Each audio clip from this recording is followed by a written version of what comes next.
Celebrating entrepreneurs and creativity. Talking business, pleasure, real life get together. Join us here.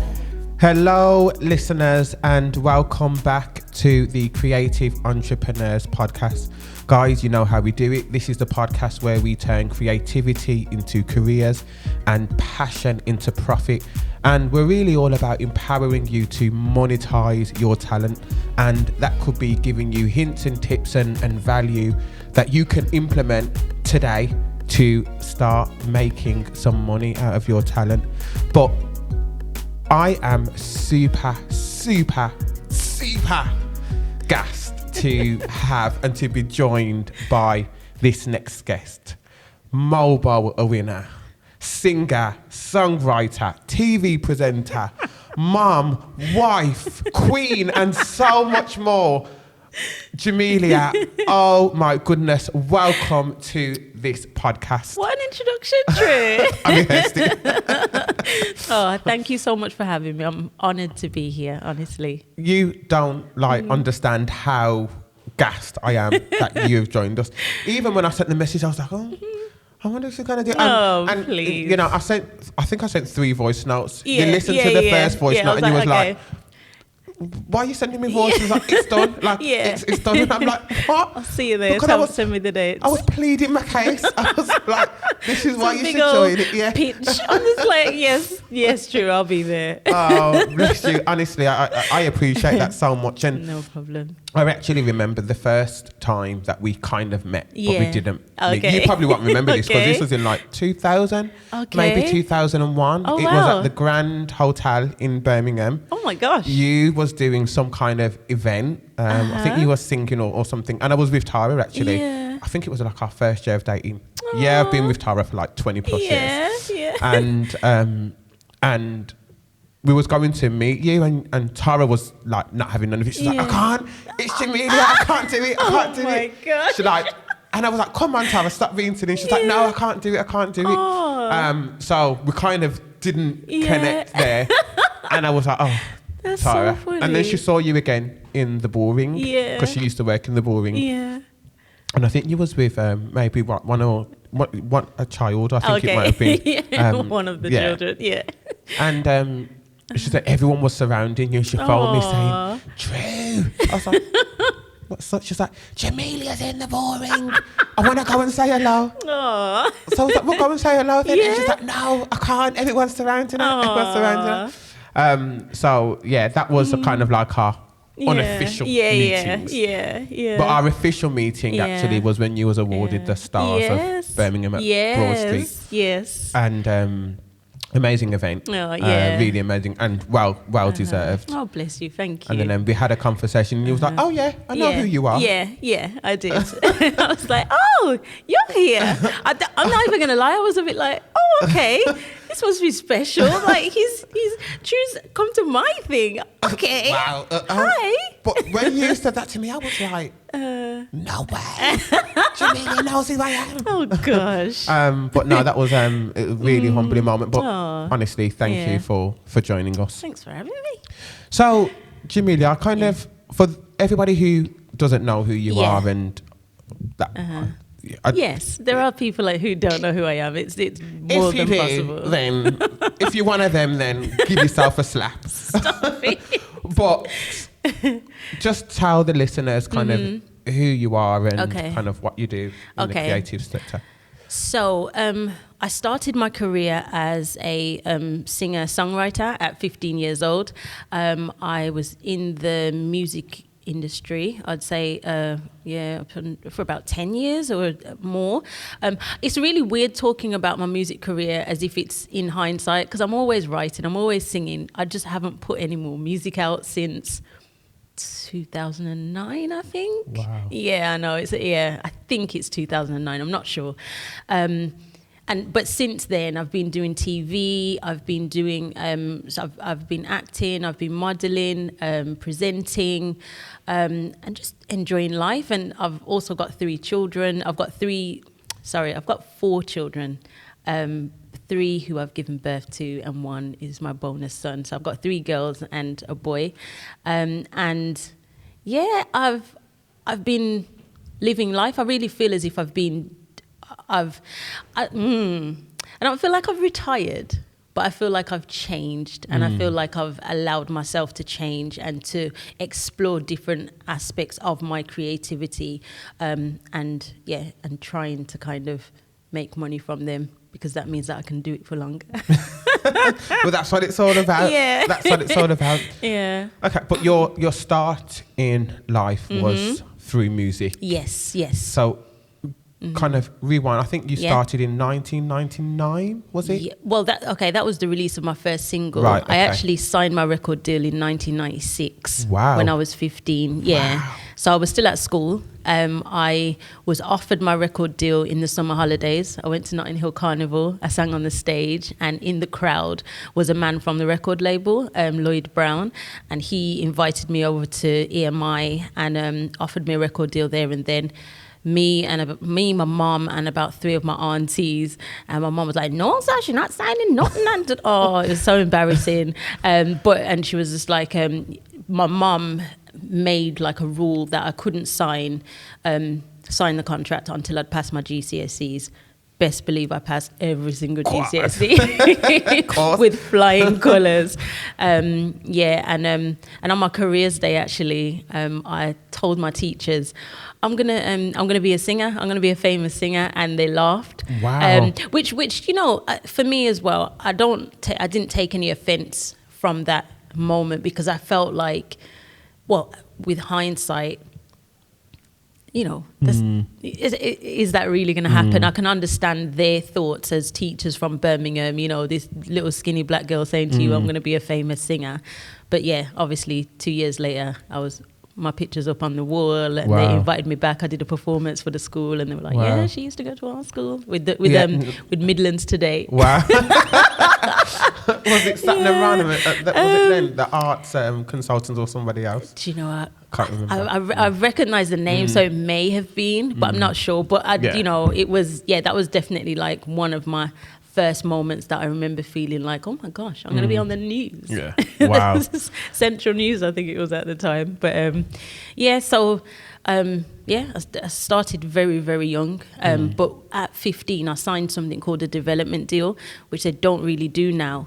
But it was, so between the ages of 15 and 18, I was being developed as an artist. So I was doing things like media training, performance training, dance classes. They were basically grooming me to be an artist. Wow. And it was fantastic. It was really, I loved it. I loved every second of it. Wow. It was great. And just kind of touching on that, because I was having this conversation actually with my brother. So I'm sure we run Aston Performing Arts Academy together, and our mission is to empower young people through arts, but also to give them arts and training so they can be singers or musicians. Of course. But I was saying we really need to diversify our offering in terms of media training and kind of all of that, kind of getting them ready for the world of the music industry. Yeah, I think preparation for the media is probably what's most important, particularly when you're coming from the inner city, which I was.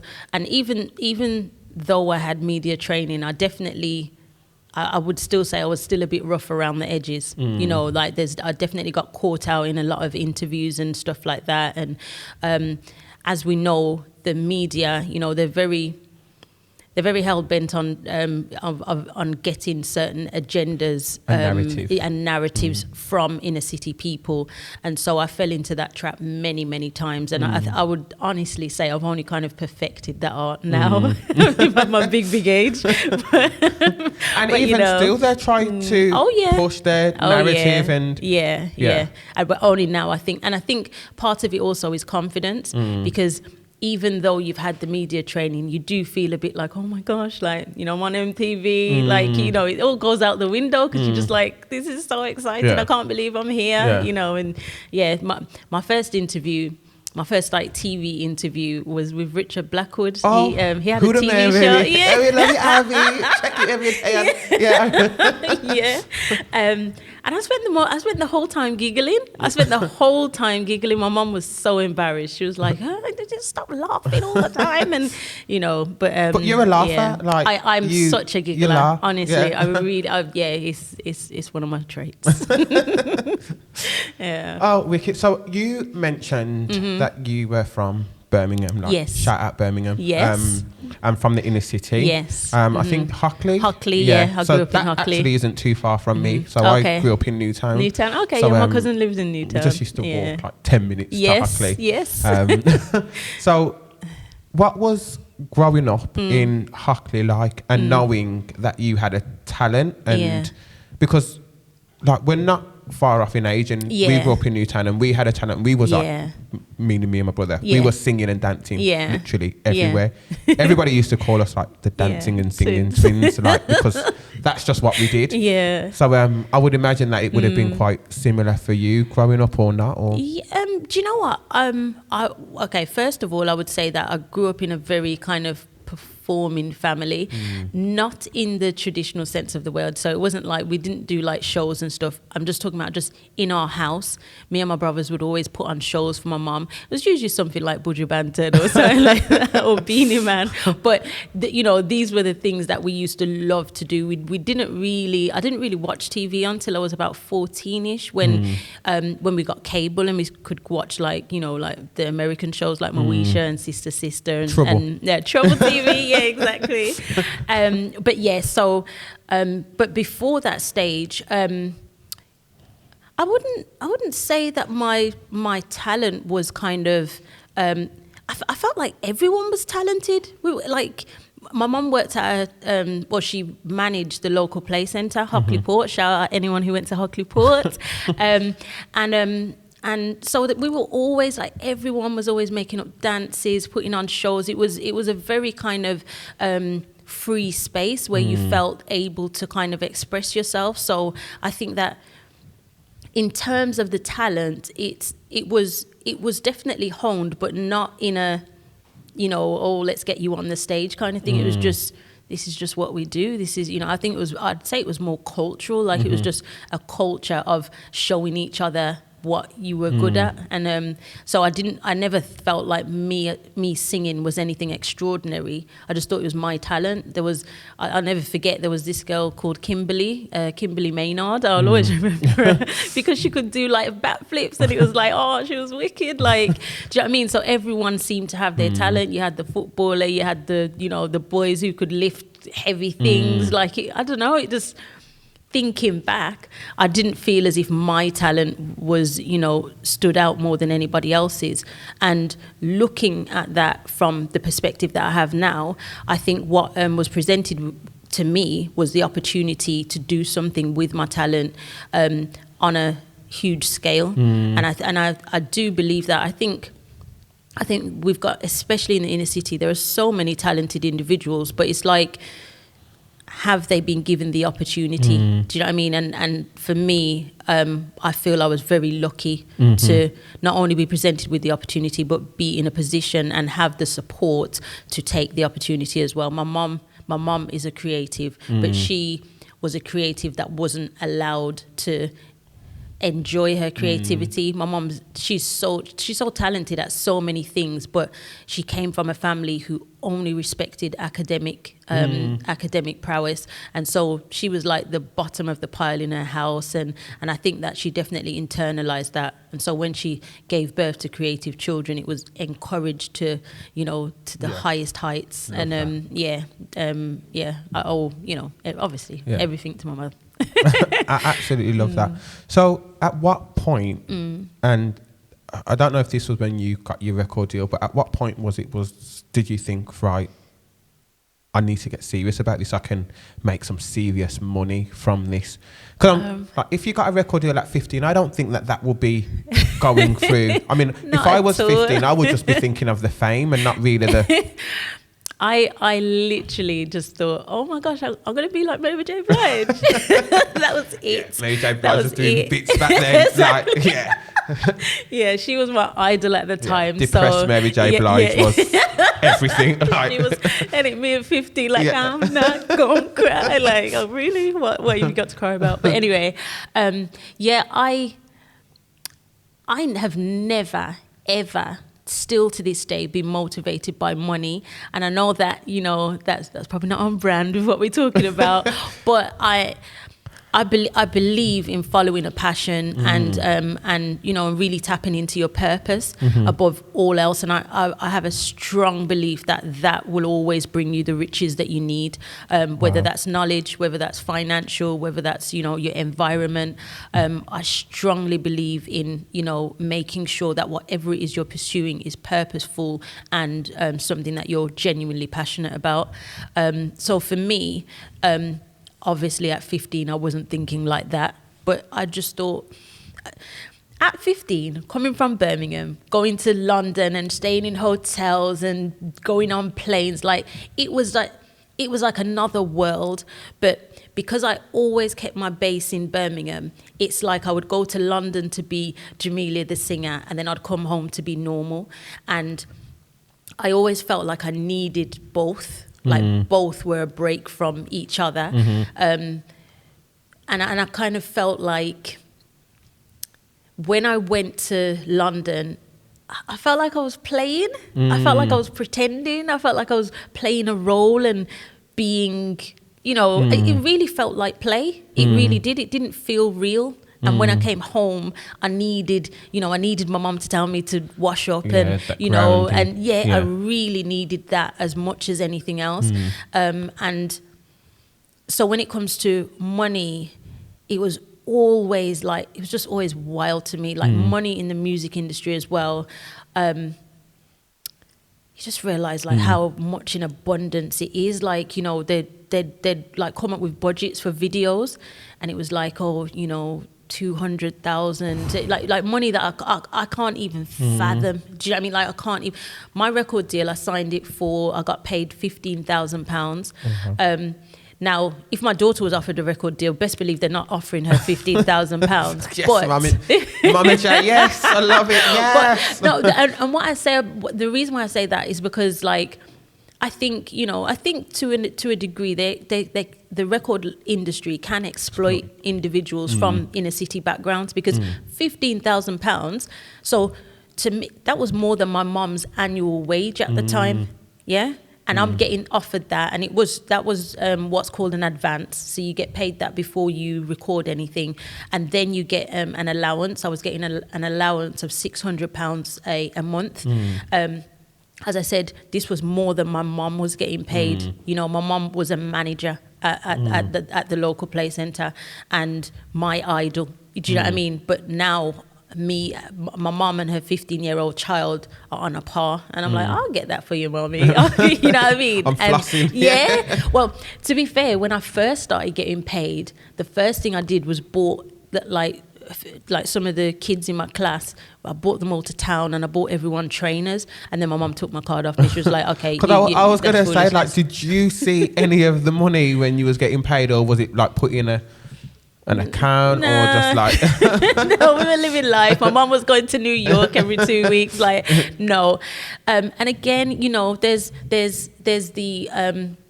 the idea of financial literacy and money management. And these are things that I've only learned in the last 10 years. So, without those things, I was frivolous. I didn't have a respect for money. I think the only thing that I invested in was buying houses. And even when I say buying houses, I wasn't like buying properties all over the place, which I should have done.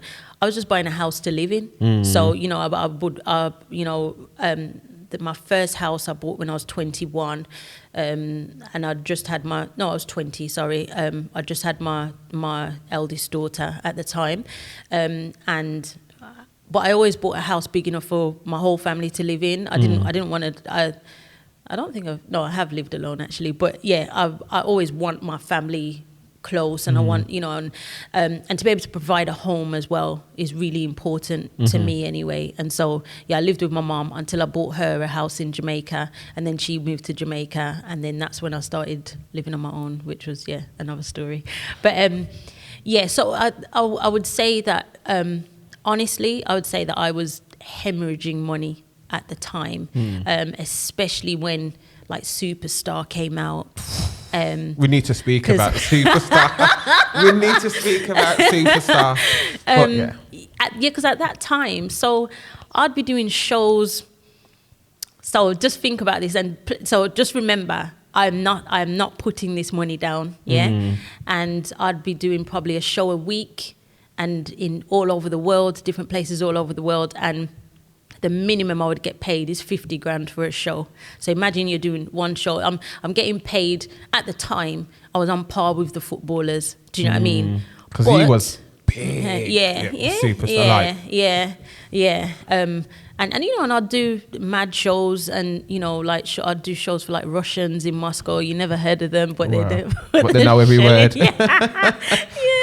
And it was it was a really crazy time, and it's looking back now, I'm just like, what I could have done with that money, like what I've, with the head that I have now, the things that I would have done had I had financial literacy, had I had any business acumen, or, even just my entrepreneurial streak. I feel like I didn't have that when I was younger. I have that now, but I definitely didn't have it. And I would say when it comes to financial literacy, I learned most of that from my husband, who I've been with for coming up to 5 years. Wow. So, so before that stage, as I said, the only way I can describe it is I was hemorrhaging money. I would, take... And the thing is as well, coming from the inner city, it's like I can have whatever I want and do whatever I want, and my children I can get them whatever they want. I can take them. Traveling was a big deal for me. My children, I don't know, by the time Tasia was like 5, she'd been to every continent, and it was so in that way, to be able to afford experiences, I still think that, it was great. I don't think I wasted my money. I was never like a designer person. I never wore, I've never been someone who's into like designer clothes and stuff like that. But I would definitely say I was stupid with my money. And the things that I would have done had I, been still commanding that level of money today, I'd be like... I would, probably like something like this building that we're in today. I'd definitely invest in something like that. But I think that that's extremely powerful, particularly for the next generation of creatives. Yes, it's so important that you have a business mind and that you think about your financial literacy, and that you think about where you're investing your money, and you secure your money. And 100%. I applaud you for kind of taking your children to experience the world and different things, because to me that is sometimes the biggest investment is through experiences and knowledge, and that's kind of a reward for what you do. So but thank you for that piece of knowledge, because honestly I think it's so important. A lot of people see the fame, they see the fortune, they see the cars, they see the houses, and they think that this is indicative of what the industry is. So another thing I have to say, I am what you'd call an anomaly in the music industry.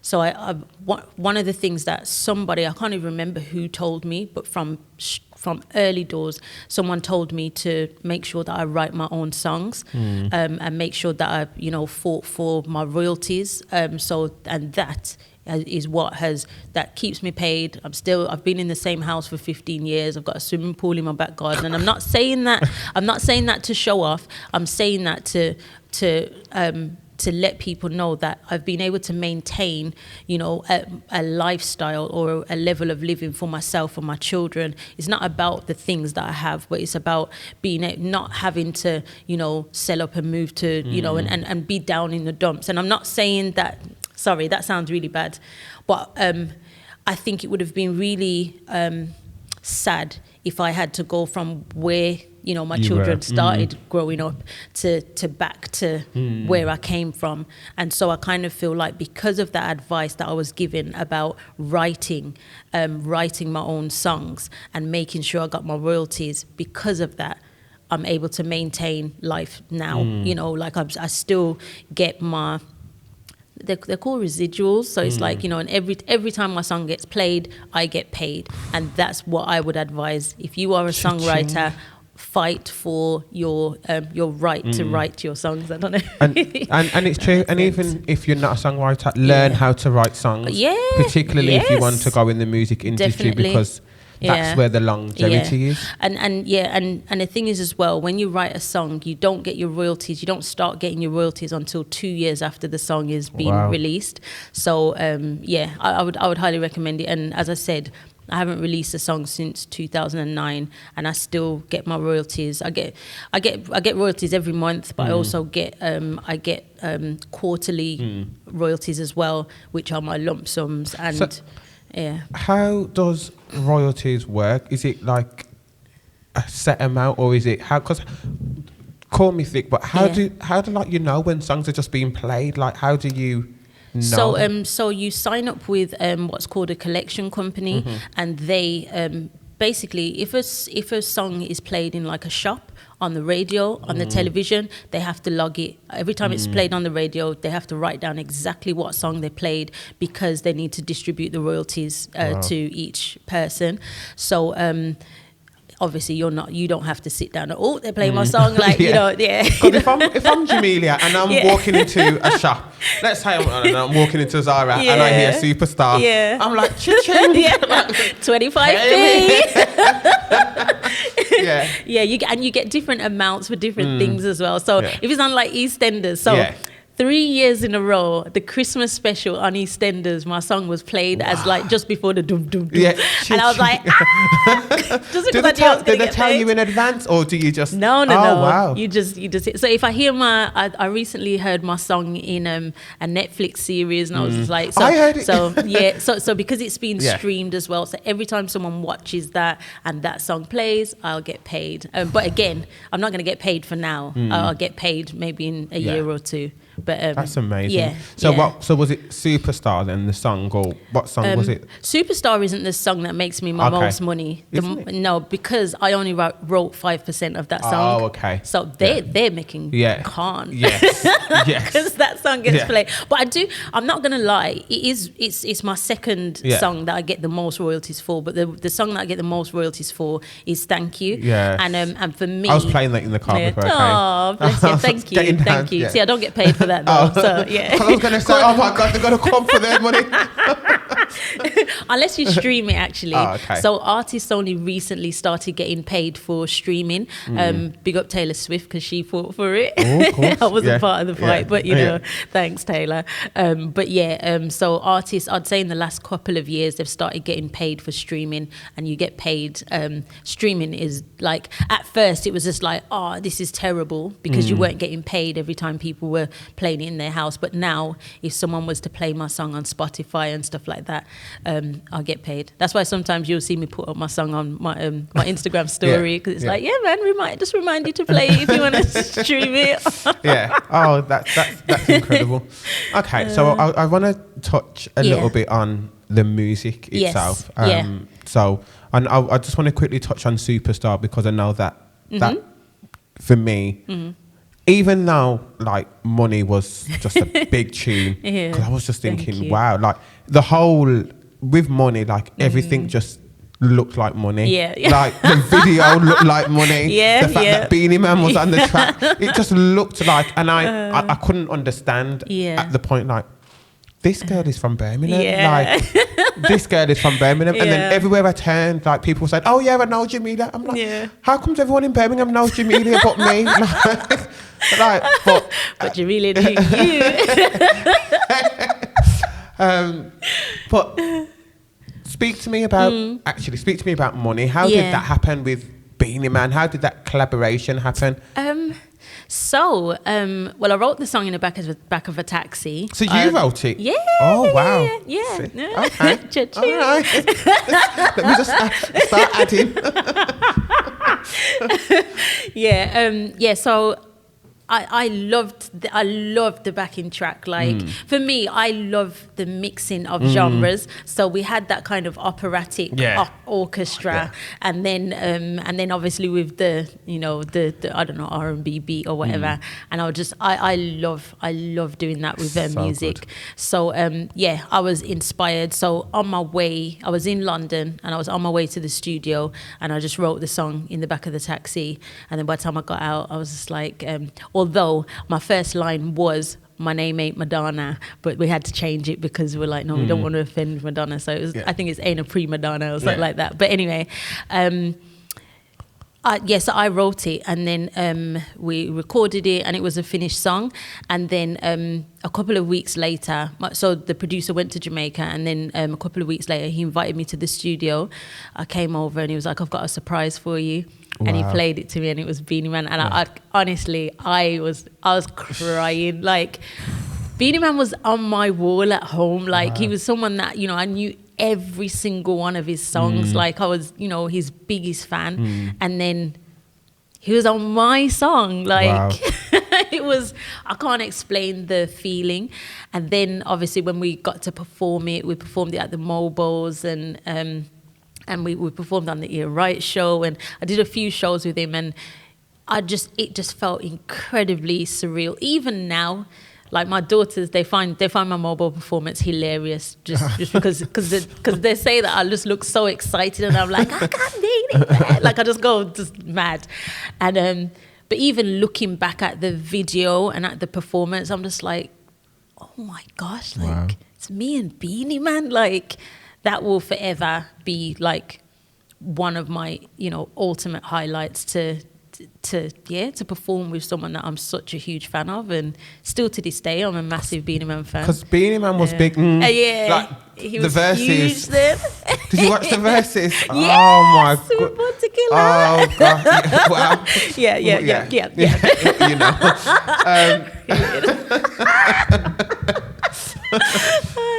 But I think that's when I think the world seen Jamelia. They were like, oh wow, like because you had singles before Money. I had so they were what they called warm-up singles. So I did so before that you did like a tour of all the pirate stations, and then I did things. So this is the thing, a lot of people feel like, you just put a song out, but you have to be introduced to the industry. When I performed Money to the industry, someone said to me, "Oh, she's really great, but she's too dark. She'll never make it." And I remember thinking, "Oh yeah, all right, I'll see you again soon." I like guaranteed, because for me, I kind of feel like I was completely unafraid. I was completely unafraid. Like, I can't even explain it. Like, you can't be scared of something when it's so huge. It's like, it was too huge for me to even fathom. Every single thing that I did as an artist was wild. If I was on a private jet, if I was doing a show to 100,000 people, it was just like, it's just me. Like, I'm just Jamelia from Birmingham. Like, that's literally, and that's who I am always, and that's how I feel always. So, and I don't feel like an imposter. I don't feel like I'm not supposed to be here. I just feel like, oh, this is just a little thing that I do, but it's not really my life, which I know sounds a bit weird. But yes, singing and being an artist was never my life. It was just something that I did, that I enjoyed. It was a passion, and I loved it. Absolutely loved it until I didn't. Wow. Yeah. So we will go on to that shortly. Yeah. But I think just kind of reverting back to Money and the fan. Like, I love that video. Thank you. But I think it just goes to show how important collaboration is. Because do you think the song would have been as big as it was without Beanie? No way. No way. Beanie Man made the song. He was like I don't even know if I can say he was the cherry on the cake. I think I was the cherry and he was the cake, because it was just like Beanie Man.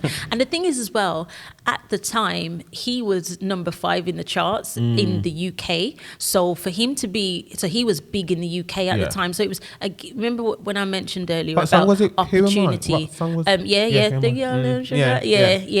And so we released it a little bit after he released that, and he'd been number 5 for weeks as well. He was on the chart, and this is what I talk about when I mention being, you know, in the right place at the right time and being prepared for an opportunity. So because we'd had that song, you know, the opportunities, like the conditions were perfect for me to release that song. So it's not just a case of I did a song with Beanie Man. I did a song with Beanie Man at the time that Beanie Man was number 5 in the charts, that the song was recorded, the video was done, and we were ready to release at the perfect time. So, you know, and so all of those things work in motion. It's never just me. It's never down to one person. It's a collaboration. You know, you collaborate, and it's something that these record labels think about, that you know, of course I wouldn't be thinking about that, you know, whether it's marketable and stuff like that. And but I just remained myself throughout the process, in terms of, you know, oh, I want to do a video, I want to dress up in those dresses. Like I was just a typical teenager. Yeah. So you know, money was big. Yeah. Like money was just huge. Yeah. But I think the body of work that really kind of made Jamelia was the album. Thank you. Thank you. I think that's when we got to see Jamelia. Yeah. And just reflecting on that process, because you made Thank You after you had a baby. So even when, and like back then, and I remember like back then everyone was saying, oh, Jamelia's pregnant, it's a done deal. Forget it. Like, forget it. It's a done deal. Like, don't even.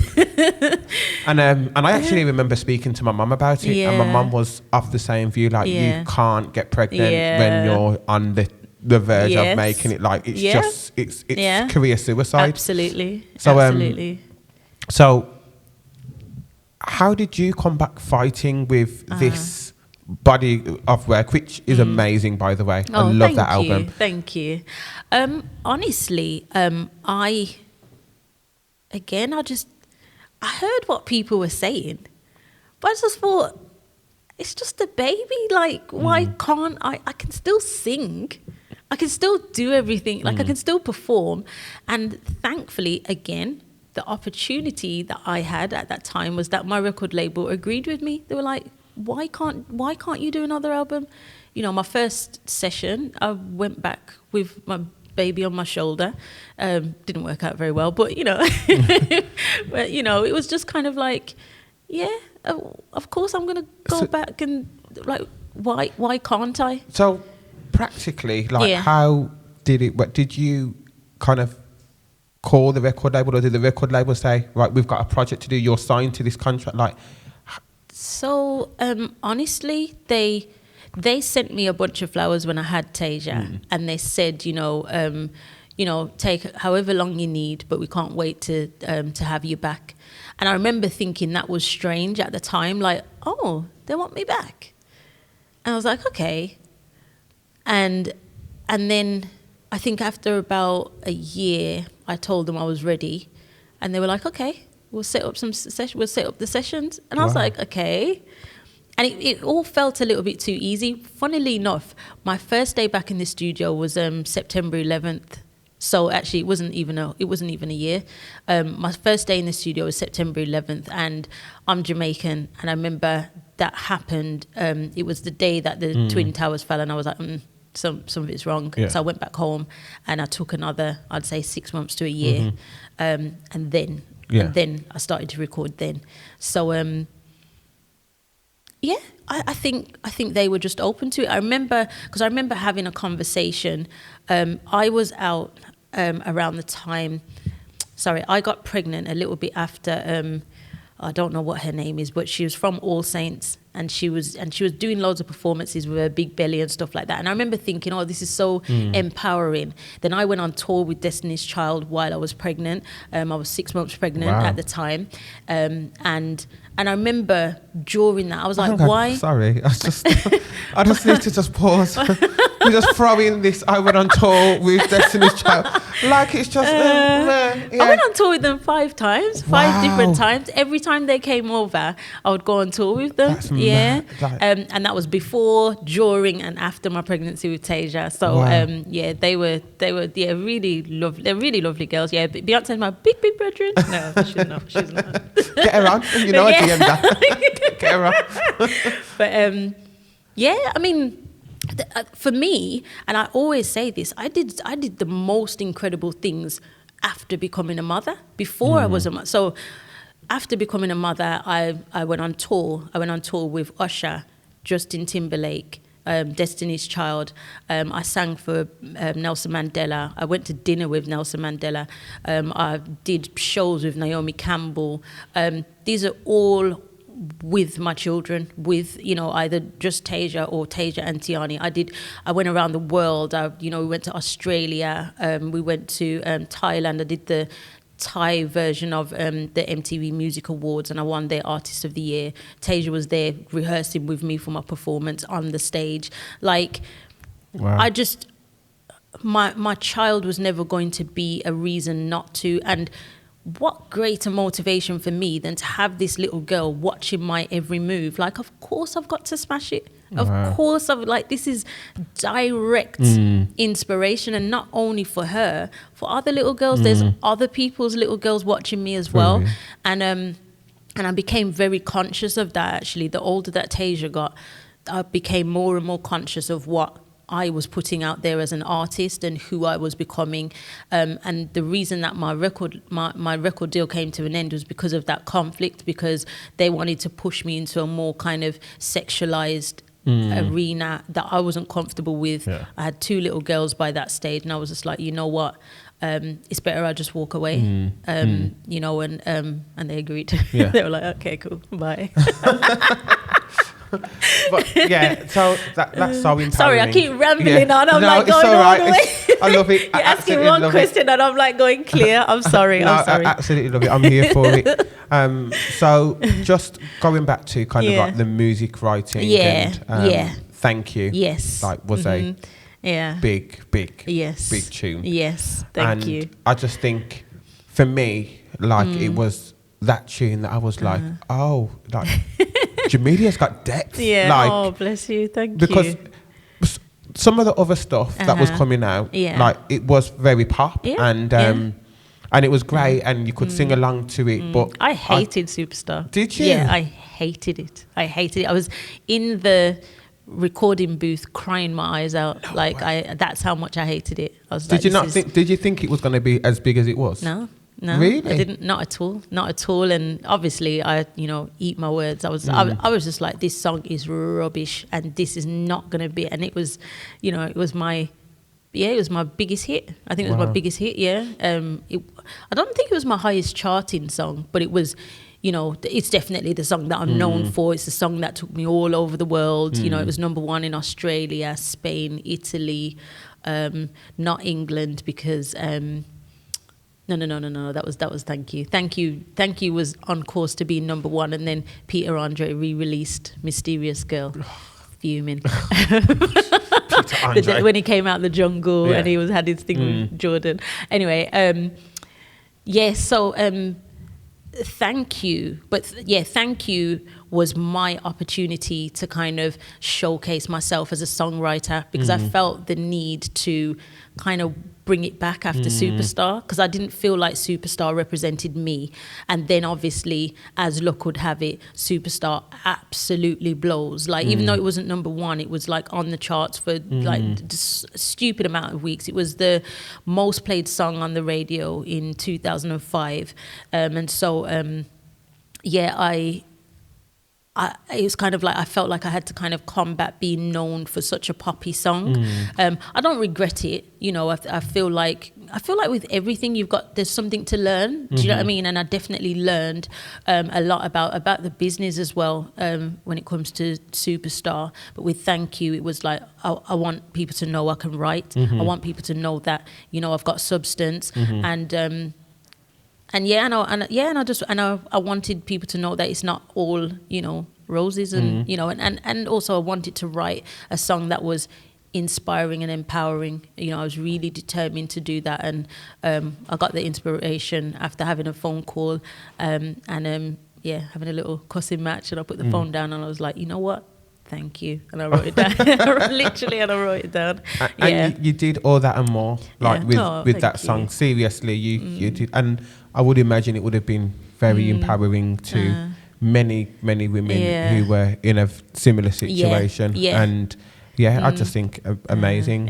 Thank Hats you. off. Thank you. So, music industry comes to, I say comes to an end, but not really. But your record label, my deal comes to an end, and you decide to pursue TV, and you have an amazing career in TV. Yes. What was that transition like? So it was incredibly intentional. I felt when I was coming towards the end of my music career, I felt as if I was being used, and I was just like, no, I want people to know who I am and what I'm about, because when you at that time as a music artist, it wasn't lucrative for you to show your personality. So you only spoke through music and you only spoke about music. And for me, it was like, but there's so much more. There's so much more going on, and there's so much more to me as well. And obviously this was before like social media and stuff, and it was like I wanted to use my influence. I was never somebody who wanted to be famous, but I wanted to use the fame that I had to do some good and to shine a light on just issues that I was passionate about. And so then that's when I went to my management and I was just like, look, I really want to do TV presenting. I want to go into that, and I want to do documentaries. And because of my musical fame, it was kind of like I got let in the door quite easily. I got meetings with different production companies and obviously stations and stuff like that, and whatever I wanted to make, I could make. So I made a documentary about single parenthood. I made a documentary about hair. I made a documentary about where I grew up. And then I had some other opportunities to do live television. And for me, again, I felt like I was playing, and I felt it was I just loved it. I really enjoyed it, and I still to this day love that. I don't even know what it is about presenting and stuff, but I really enjoy doing it, and I think it's because I get to showcase an element of my personality whilst talking about things that I'm passionate about. And as I said, I always want to use my influence to do something, of substance. So the transition, again, I was in a position to take an opportunity, and at that time, my opportunity was the fact that I was, quote unquote famous. Being able to take that opportunity and to take advantage of that fact and use that to go into television. And again, it's kind of the more TV that I did, the more I kind of built up like a show reel.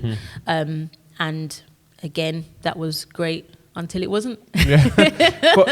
But no, and speaking of your influence and speaking on things that matter, the reason why I absolutely 100% rate you, and the reason why actually in 2019 I was like, Jamelia has to have the MBCC award, like has to, is because you put your career, you put your bag on the line, to speak on things that matter. Before it was before it was famous, before it was safe to speak about race, post George Floyd, like way before that, you were speaking on issues that 100% mattered, and you was using your platform for the greater good, irrespective of what the outcome for you was going to be.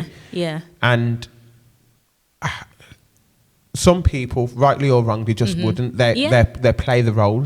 And, of course. And they'd be like, well, it's not affecting me personally or my bag, so I'm just gonna hush and play the role. But what made you be like, was it the fact that you had kids, or was it the fact, like, what made you be like, nah, like, I need to speak on some of these issues that's happening in the industry? Do you know, so for me, it was obviously, so by this point, 10 years in the music industry.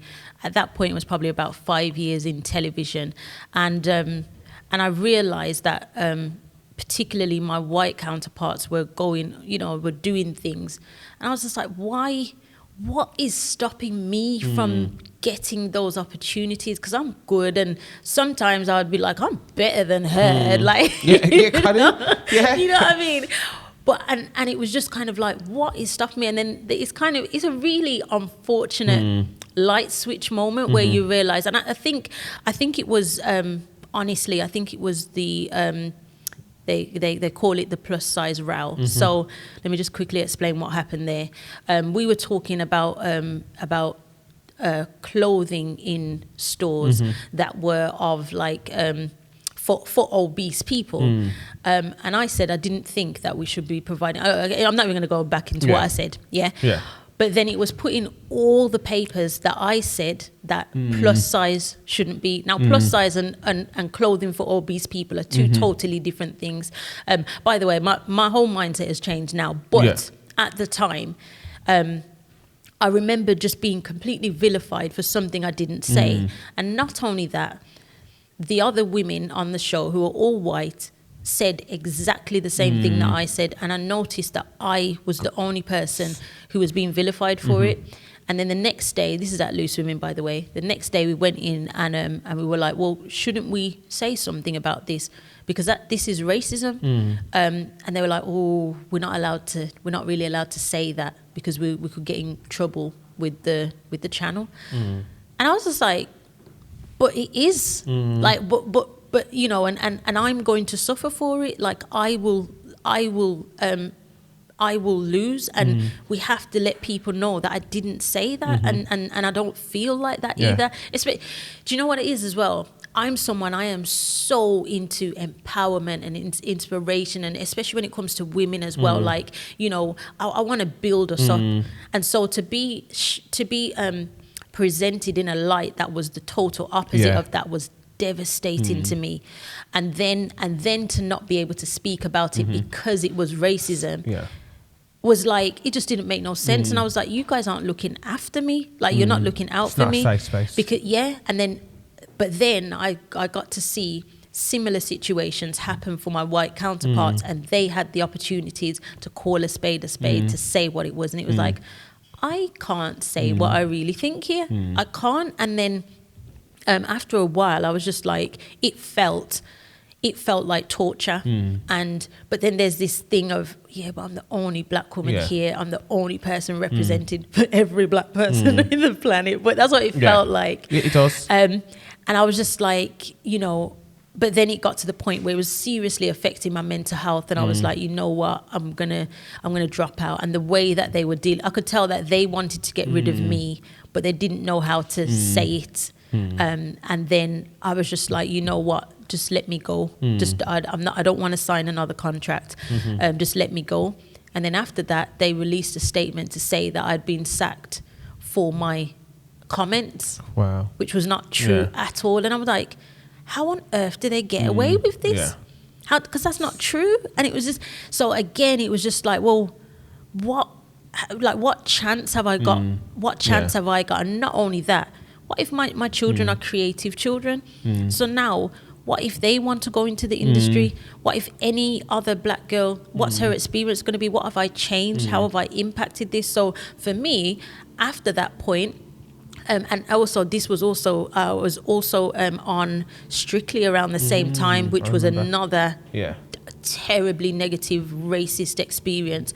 And I remember just thinking, I have to speak truth to power, and I have to use this opportunity. Again, opportunity. Yeah. I have to use this opportunity now. And I don't care whether or not I never work again in this industry. I have to say these things so you fix these things. Yeah. I don't care whether it's me personally who benefits. I need to know that I've done my part and I've said what needs to be said. And you know that I'm not afraid to tell to tell my story.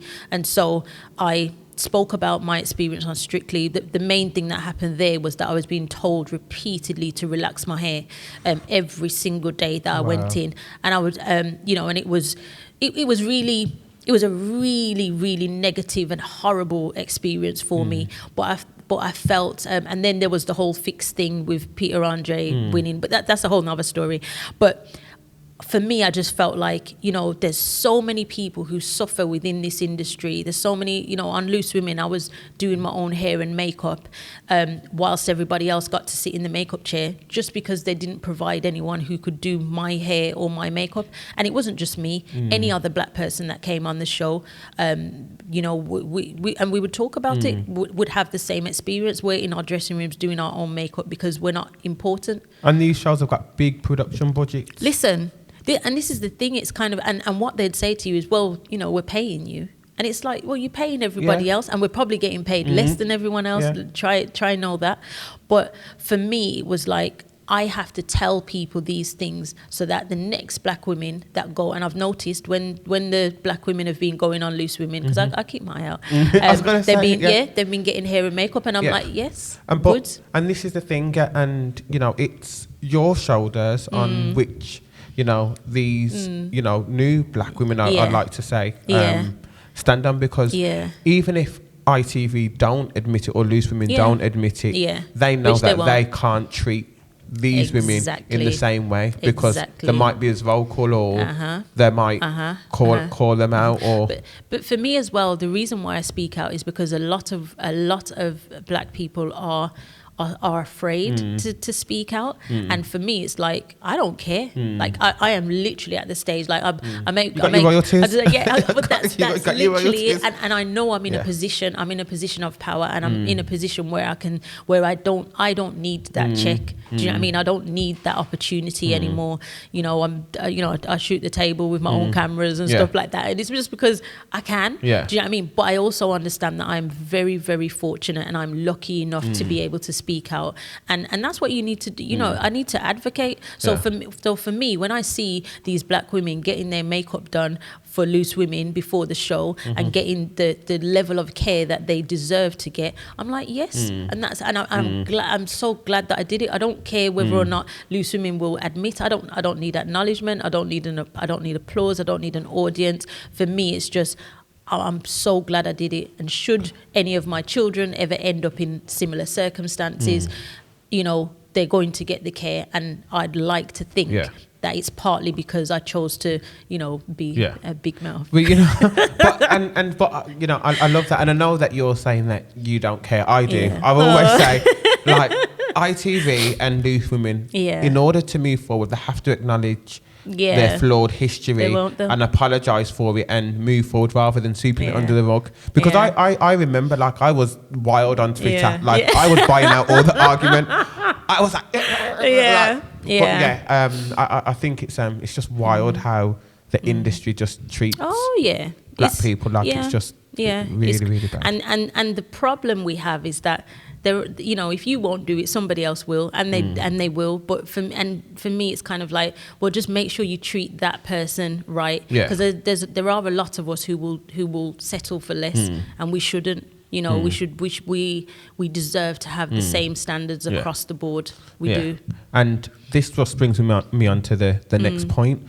I love the fact that, yes, this opportunity on a mass scale in terms of TV presenting was great for you, but it wasn't the right space for you. It wasn't a safe space. So Jamelia, being Jamelia, went away and created her own safe space in the form of the table. And I absolutely love I love watching the table. I love. Thank you. I don't, haven't been invited on yet. No, but, yes, you have. Have I? Yes, you have.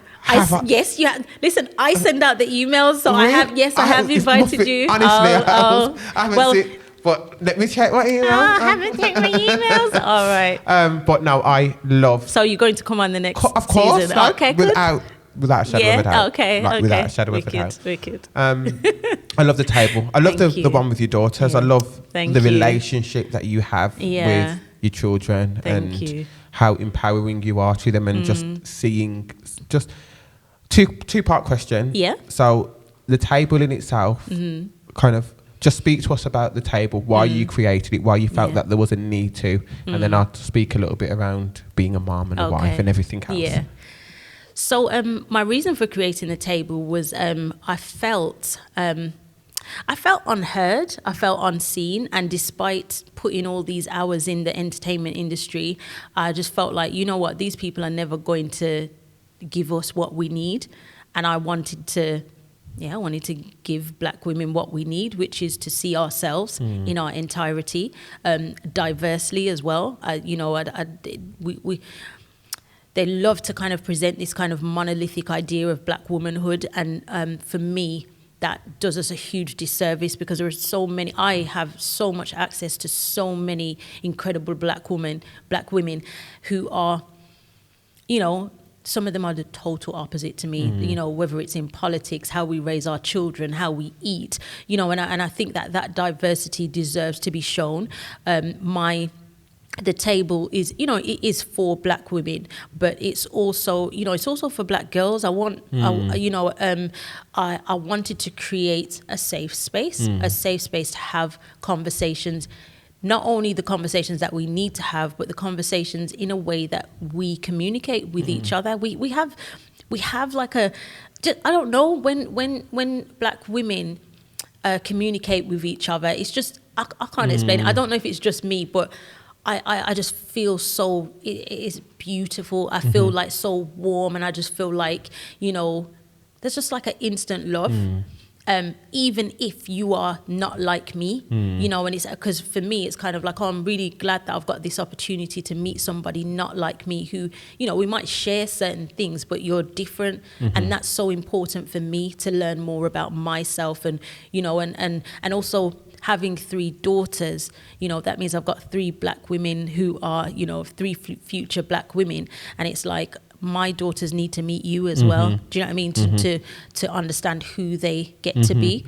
And so I've done season 1 of the table, and I love doing that. But at the moment, what I'm planning is to kind of make it even more.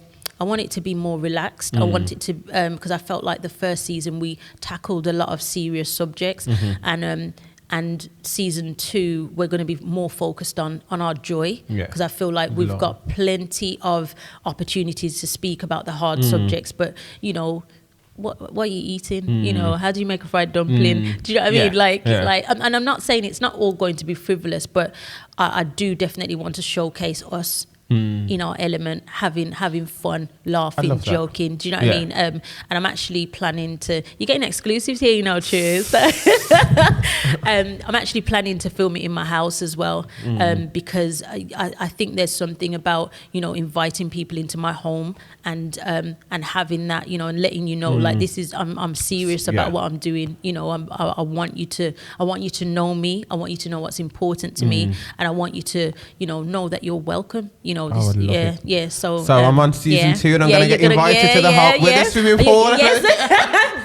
Bring your costumes. Bring Tara. I might love even it. Put on the jet pad. But it's true. Like, honestly, in the last however many years, Black people have been seen in one way, one dimensional, and and we're always pain, fighting, and my mum always says to me, people may can steal your happiness, but they can never steal your joy. Okay. And I think it's amazing that actually we're going to be showing our joyful side, and absolutely, it's so important. I think it's so important. We're so rich in culture. We're so and just to have an opportunity to experience that and to showcase that to the world and use your platform to do that, I think is amazing. Thank you. I can't wait. Yeah. And just speaking on kind of like the family. I watched the table. I watched the one with your girls, and I actually watched it with Tara and my girls. Aww. And Tiana and Mimi are similar ages. Oh, okay. So when she was brought her books and she was saying, I've read like however many books. I just looked at Mimi and was like, and how many books have you read this year? And I think for me, what that was, it was refreshing to see a family operate, but also to see somebody as young as Tiana reading. Yeah. And I was like, look, Mimi, like, you can do the same. But at the same time, I have to say this in defense of Mimi.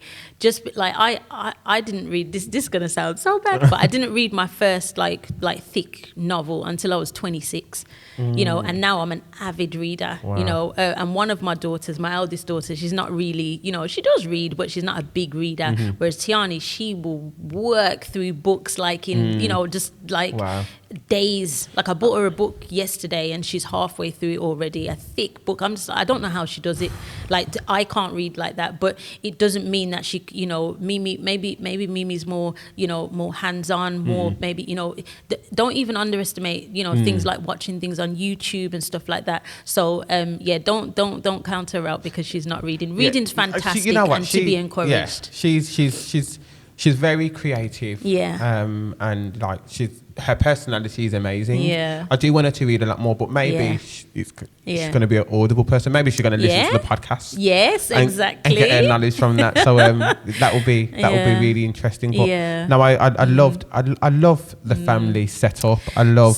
So this is something that I am really passionate about at the moment, is seeing black families. What do we look like? You know, how do we differ? What are, you know, how are we navigating life, particularly as British people? You know, I don't know if you've heard, but Channel 4 are doing it's called Black to Front, where they're doing a whole day of black programming. Every single person on every single channel, every single show is going to be black, and it's and they're going to be doing like a black reality show, like based around a family and stuff. And I'm like, yes, this is the content that we want to see. Do you know what I mean? I don't want to be talking about, you know, how did you feel when you saw a black man getting shot? Like, how do you think I felt? How do you think we felt? Do you know what I mean? But and for me as well, you know, again, we have to focus on our joy. You know, we've got plenty of opportunity to focus on pain and struggle and strife, but that's not all we are.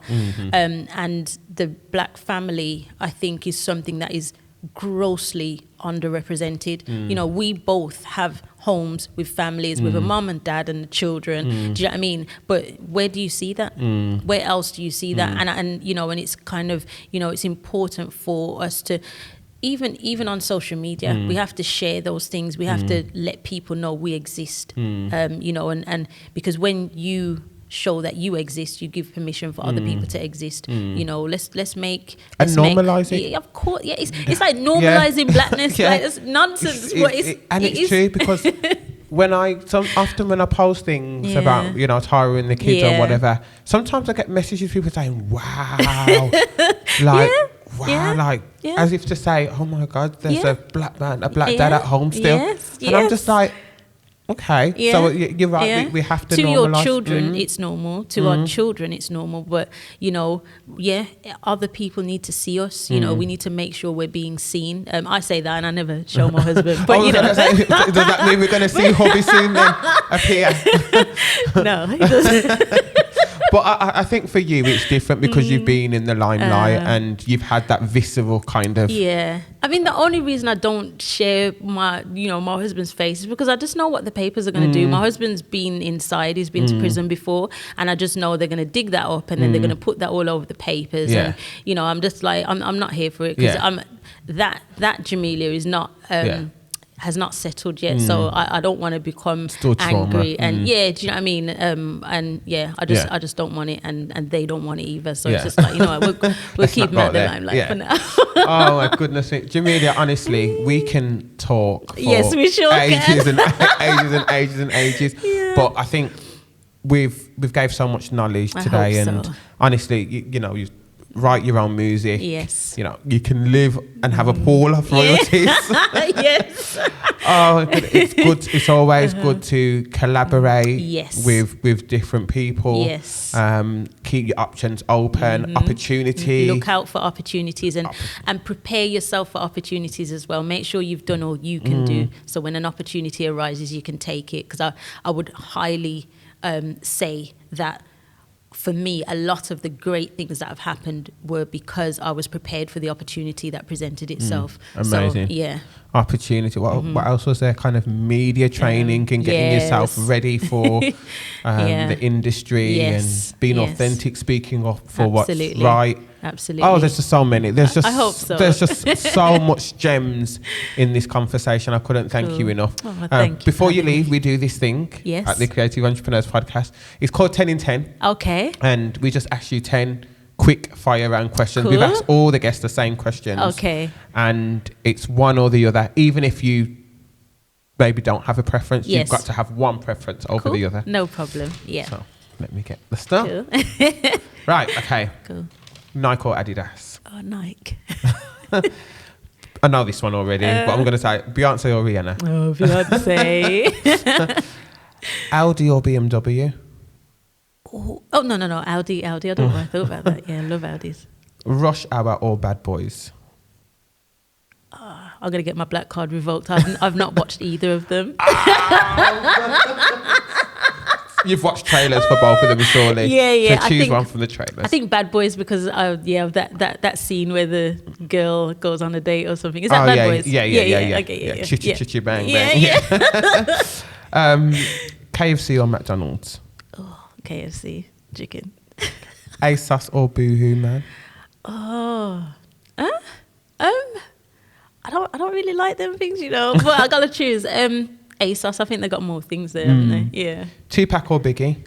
Oh, no, I'm not choosing.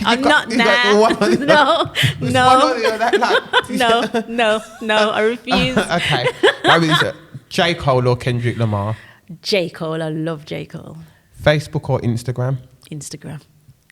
And podcasts or books? Oh, no, podcast, yeah, definitely. Yeah. Jamelia, honestly, thank you so much. You have been a superstar. I'm sure you heard that one before. Never. But honestly, thank you so much. Thank and you. Listeners, thank you so much for tuning in once again. And please do, if you do like the podcast, rate and review it. Until next time.